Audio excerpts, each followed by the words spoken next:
जय श्री सीताराम। मैं कई वर्षों से ज्योतिष और वास्तु की प्रैक्टिस कर रहा हूं और अपने पूरे अनुभव से मैं आपको यहाँ पर कुछ बताने जा रहा हूं।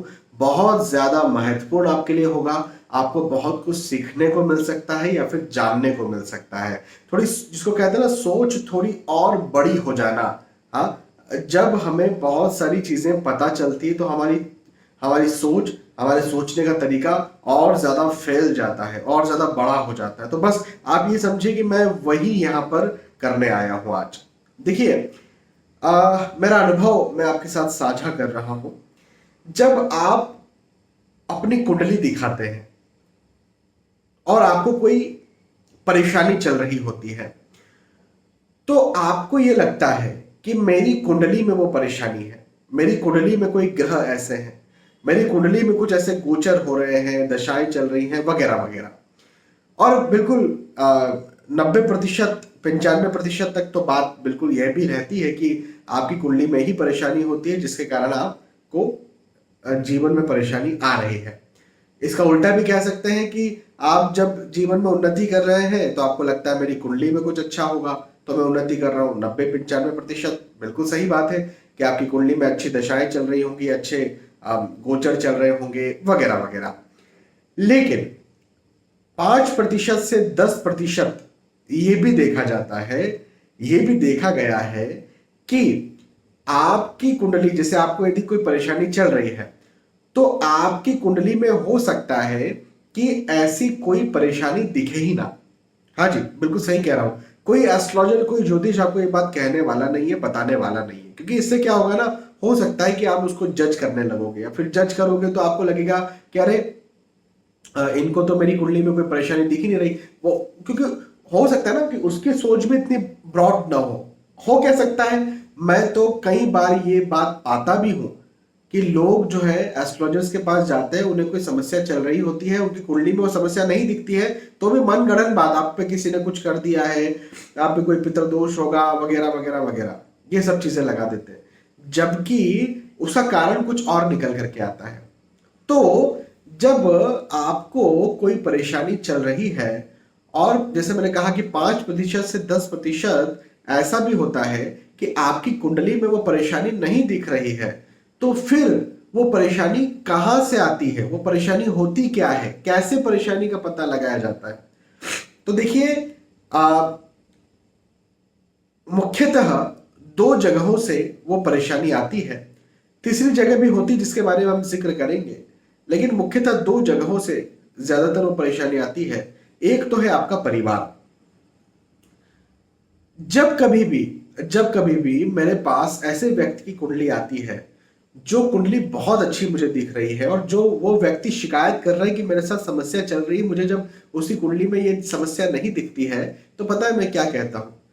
मैं कहता हूं, यदि वो शादीशुदा है, यदि उसकी उम्र शादी लायक है, तो मैं उससे ये कहता हूं कि आपकी शादी कब हुई, मुझे आपकी वाइफ या फिर हस्बैंड की डिटेल बताइए। जब उनकी वाइफ या हस्बैंड की डिटेल वो मुझे बताते हैं, और जब मैं उसमें पाता हूं कि कुछ दोष है, तो मैं समझ जाता हूं कि हाँ, इस दोष के कारण ये इन्हें परेशानी आ रही। वो कहते हैं नहीं सर, हमारे पति और पत्नी के बीच में तो कोई समस्या नहीं, हमारा तो लव अंडरस्टैंडिंग बहुत अच्छा है। मैं कहता हूं देखिए, मैं पति पत्नी लव अंडरस्टैंडिंग के बारे में बात नहीं कर रहा हूं। आप इस बात को समझिए कि आपके पति पत्नी के आने के बाद या आपके बच्चों के पैदा होने के बाद भी आपके भाग्य में वृद्धि या फिर डाउनफॉल होता है। हाँ, तो क्या कहीं ऐसा तो नहीं कि आपको जो परेशानी चल रही है वो किसी ऐसे दोष के कारण चल रही है जो आपके बच्चों के पैदा होने के बाद बन गया? वो ऐसा तो नहीं कि ऐसे दोष के कारण चल रही है जो पति पत्नी के शादी कुंडली मिलान के दोष के कारण हो गया? यदि कहीं ऐसा है तो उस दोष को खत्म किया जाना चाहिए, न कि सिर्फ आप ही की कुंडली के पीछे पड़ा जाना चाहिए। कुछ केसेस में यह भी निकल करके आता है कि भकुट दोष पति पत्नी के बीच में आ गया, नाड़ी दोष पति पत्नी के बीच में आ गया, बच्चे गलत नक्षत्र में पैदा हो गए, और उसके बाद में जब से उनकी शादी हुई या जब से बच्चे पैदा हुए तब से दिक्कतें बनना शुरू हो गई। इसका उल्टा भी देखा गया है कि इंसान की कुंडली बहुत एवरेज है, बहुत एवरेज कुंडली है, लेकिन उसकी जब से शादी हुई या जब से उसके बच्चे पैदा हुए उसका भाग्य बहुत वृद्धि करने लगा। तो ये चीज ये चीज भी देखना पड़ेगा। जरूरी नहीं है कि इंसान अपने ही भाग्य का खाता है। मैं हमेशा ये बात कह रहा हूं, मैं कहता रहता हूं ये बात कि यदि मैं कुछ खा रहा हूं तो मैं मेरे ही भाग्य का खा रहा हूं, ऐसा नहीं है। हो सकता है कि अपने बच्चों के भाग्य का भी मुझे मिल रहा हो।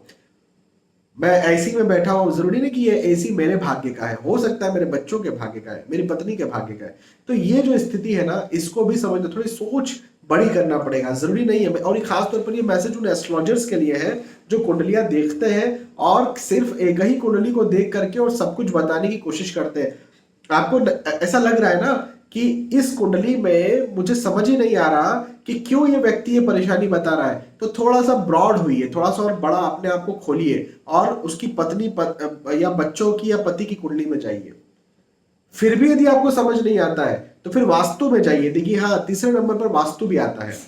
हो सकता है कि भाई पति पत्नी बच्चों की कुंडली में कोई प्रॉब्लम ना हो, लेकिन टेम्पररी तौर पर उसे प्रॉब्लम पैदा हुई और टेम्पररी उसने कुछ ऐसा कुछ रिनोवेट करवाया हो या कहीं घर चेंज किया हो और वो परेशान हो रहा हो व्यक्ति, और उसे आप चीजें बता दें और उसके बाद उसकी वो परेशानी खत्म हो जाए। तो वास्तु भी बहुत बड़ी समस्याओं को पैदा कर देती कई बार। हालांकि मैं एक बात बता दूं कि यदि आपके ग्रह अनुकूल है तो आपको खराब वास्तु पे नहीं डालेंगे, लेकिन कभी कभार टेम्पररी तौर पर गोचरों के कारण आप खराब वास्तु में फंस जाते हैं, जो कि अचानक से आप कंसल्टेशन लेते हैं और आपको पता चल जाता है कि अरे ये वास्तु खराब था। जैसे मैं आपको एक उदाहरण देता हूं। एक व्यक्ति है और वो लंबे समय से मुझसे जुड़े हुए हैं और कंसल्टेशन लेते रहते हैं। मैं पिछले 6-7 सालों से जुड़े हुए हैं। 6-7 सालों से उन्हें मैंने जो जो बताया वो सारी सारी चीजें हुई। गवर्नमेंट जॉब में है वो, तो उनका ट्रांसफर हुआ किसी जगह पर, और जैसे ही ट्रांसफर हुआ, अब चूंकि गवर्नमेंट क्वार्टर मिले थे, तो देखो क्या होता है ना, हर जगह वास्तु एकदम से कोई नहीं देख सकता, बहुत प्रैक्टिकल पॉसिबल नहीं है। तो गवर्नमेंट क्वार्टर उनको मिले और जैसे ही वहां पर गए, वहां से उन्हें परेशानी शुरू हुई एक्जिमा की। तो मेरे पास उन्होंने कॉल किया, तीसरे चौथे दिन कॉल कर दिया कि सर मुझे जो है वो स्किन प्रॉब्लम शुरू हो गई है, और आपको मैंने कुंडली अभी 1-1.5 महीना पहले दिखाई थी, आपने ऐसा कुछ कहा नहीं था कि प्रॉब्लम होगी। मैंने कहा बिल्कुल सही बात है, आपकी कुंडली मुझे कोई प्रॉब्लम नहीं दिखती है, लेकिन सर प्रॉब्लम हो रही है। मैंने कहा ठीक है। तो मैंने कहा अभी कहाँ है, तो बोले सर मैं यहाँ पर हूँ। मैंने कहा ठीक है। आपने, हमारी बातचीत हुई भी थी ट्रांसफर को लेकर के। तो मैंने उन्हें कहा कि आपके घर की सीलन वहां पर है क्या दीवारों पर? बोले हाँ सर, अभी अभी मैं आया हूँ और अभी अभी मुझे सीलन भी है दीवारों पर।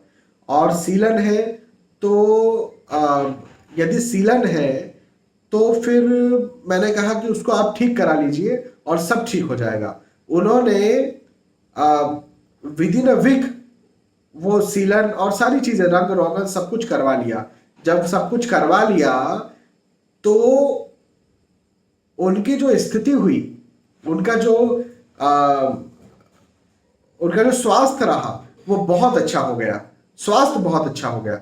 और जब स्वास्थ्य अच्छा हो गया तो उन्होंने कहा अरे ऐसा हो कैसे गया था? मैंने कहा देखिए, कभी कभी क्या होता है, छोटे मोटे गोचर फंस जाते हैं, और छोटे मोटे गोचर कई बार वो आपको कुछ छोटी मोटी बीमारियों में फंसा देते हैं। जैसे अभी इस समय मैं आपसे बात कर रहा हूं, थोड़ा मुझे गले में प्रॉब्लम है, खराश भी हो रही है। अभी छोटी मोटी समस्याएं, ये छोटी मोटी समस्याएं होती हैं, होती रहेंगी, हाँ, लेकिन बड़ी बड़ी प्रॉब्लम्स नहीं होना चाहिए। तो यदि कुंडली के ग्रह अच्छे हैं तो बड़ी प्रॉब्लम नहीं होगी। उन्हें थोड़ा मोड़ा प्रॉब्लम हुआ, मैंने उन्हें समझाया, मैंने उन्हें बताया उसके बारे में, और उन्होंने वो रिनोवेट किया उस घर को। रिनोवेट तो नहीं किया, बस थोड़ा सा प्लास्टर लगाना था, बस वो किया और उनकी समस्या जो है वो ठीक हो गई।